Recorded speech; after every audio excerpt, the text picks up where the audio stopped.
Sir Dante, boss natin.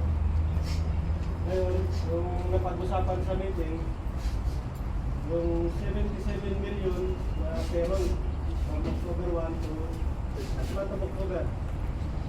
So yun yung agenda kahapon sa meeting. Kasi nagkausap yung boss kasi natin, si Sir Dante, direct tayo kay Ramon ang reporter nun. Ngayon, meron natin yung pakupormahan si boss para sa Merry Christmas natin. Kaya lang, yun yung may kaya lang, yung sa payroll na banggit ni Ramon, yung payroll natin ng October, sa 77 million, yung binigusyon ni Ramon, bakit ganun palaki? Yung siyempre yung mga boss, ano yan eh, yung pera mo lang, hindi naman yan eh. Hindi natin yan eh, yan naman natin. So, medyo na bigla, kasi malaki daw. At wala yung justification, bakit 77 million. Kaya nag-order siya kay, nag-instruct siya kay Boss Dante na ituras muna yung ano niya ngayon.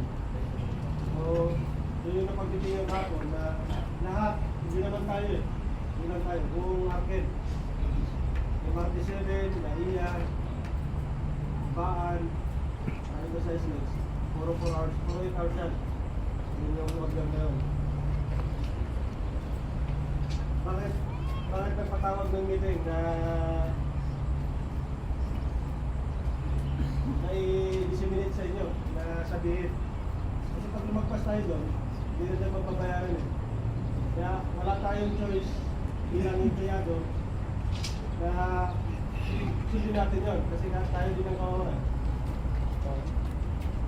Yung rason nun, bakit nagkagagan, hindi lang yung 77 million. Meron din daw napapansin yung post natin. Pero munang kasi, hindi natin alam kung madaan-daan niya sa area natin.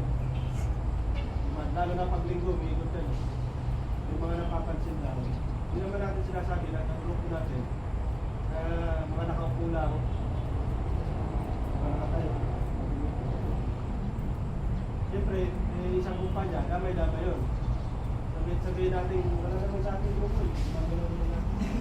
Kaya pag nakita yun, kahit isa, dalawa, matatlong beses, nakita gano'n, iba na ang isip ng negosyante. Sabi ang inisip ng negosyante nun, niloloko na siya. Eh, dinagdagan pa nung pero,